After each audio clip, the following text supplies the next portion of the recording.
Assalamualaikum warahmatullahi wabarakatuh. Perkenalkan nama saya Marapin. Saya adalah mahasiswa dari kampus ITBI Indonesia atau Institut Teknologi dan Bisnis Indonesia Kota Medan. NIM saya adalah 24040135. Di sini saya akan menjelaskan dan menerangkan tentang proyek yang telah saya buat mengenai desain website toko makanan cepat saji yaitu Toko di Parisol. Baik, di sini sebelum saya memulai penjelasan tentang proyek saya, sebelumnya hormat saya kepada Bapak dosen pembimbing kami yaitu Bapak Roberto Kaban.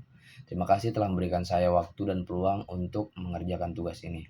Baiklah, mari kita lanjut untuk penjelasan tentang proyek yang telah saya buat. Baik, sebelumnya di sini saya akan menjelaskan tentang proyeknya, yaitu Divarisol adalah aplikasi web e-commerce berbasis font stand only yang dirancang untuk memfasilitasi pemesanan produk oleh pelanggan secara mandiri dan untuk menyediakan manajemen stok, harga, dan per outlet oleh admin. Pengelola pesanan masuk approve project secara real time tanpa harus datang ke toko. Dan sebenarnya tujuan dari aplikasi ini adalah untuk membantu para konsumen dalam memesan produk secara lebih gampang, instan, dan real time. Jadi, aplikasi ini menggunakan local strike browser sebagai simulasi database sehingga tidak memerlukan backend atau server apapun. Cukup buka file HTML langsung di browser. Dibangun dengan desain premium menggunakan palet warna hangat, tipografi modern, animasi halus, dan layout yang sepenuhnya responsif di semua perangkat.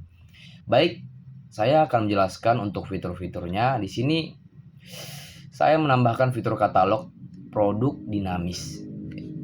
Fitur katalog produk dinamis ini itu bertujuan untuk menampilkan semua produk lengkap dengan gambar asli, harga, dan info outlet sehingga konsumen dapat memahami dan mempermudah konsumen untuk mengetahui apa yang dipesan dan apa saja yang tertera dalam toko.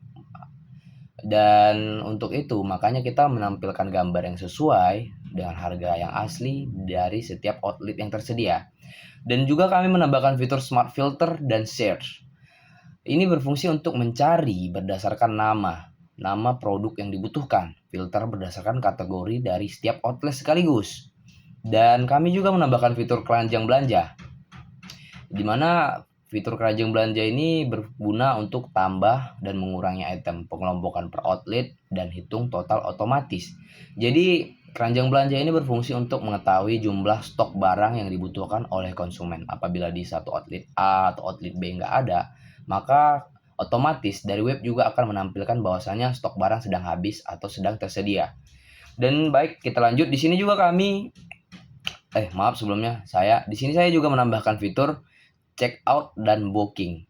Jadi ini adalah form pemesanan dengan nama dan nomor telepon pemesan tersimpan ke sistem. Jadi ketika konsumen ingin memesan suatu produk atau suatu barang, maka konsumen diwajibkan untuk mengisi nama dan juga nomor telepon agar pemesanan bisa berjalan dengan lancar.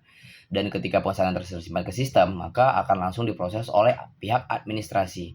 Dan di sini saya juga menambahkan fitur monthly outlet support. Dan fitur ini berfungsi untuk apabila satu produk bisa tersedia di beberapa outlet dengan harga yang berbeda-beda. Misal, di outlet A produknya harganya sekian, sedangkan di outlet B harganya sekian. Dan itu sangat berfungsi dan sangat membantu untuk konsumen membedakan mana yang dibutuhkan dan mana yang sesuai dengan konsumen. Baik, di sini juga kami menyediakan atau saya sini juga membuat yang namanya fitur indikator promo, Big Promo. BJ promo ini biasanya muncul otomatis untuk produk yang sedang ada teks promo. Dan ini juga sebagian besar daya tarik untuk mencari konsumen, untuk memancing konsumen. Kenapa kita menyediakan promo dari produk-produk yang memang lagi ada promo. Jadi di website itu bakal tertera bahwasanya produk ini lagi promosi. Jadi itu akan membuat konsumen lebih tertarik untuk memesannya gitu. Dan fiturnya selanjutnya itu ada fitur stok habis. Tombol pesan otomatis nonaktif dan tampilan backnya itu bakal menampilkan stok habis apabila memang stoknya lagi tidak ada di baik itu di outlet A, outlet B, atau outlet C. Dan untuk fitur yang terakhir itu ada responsif penuh ya. Optimal di desktop itu ataupun di tablet maupun di smartphone itu udah kita buat responsif penuh. Baik, di sini saya akan lanjut untuk menjelaskan panel administrasi atau admin dashboard.html ya.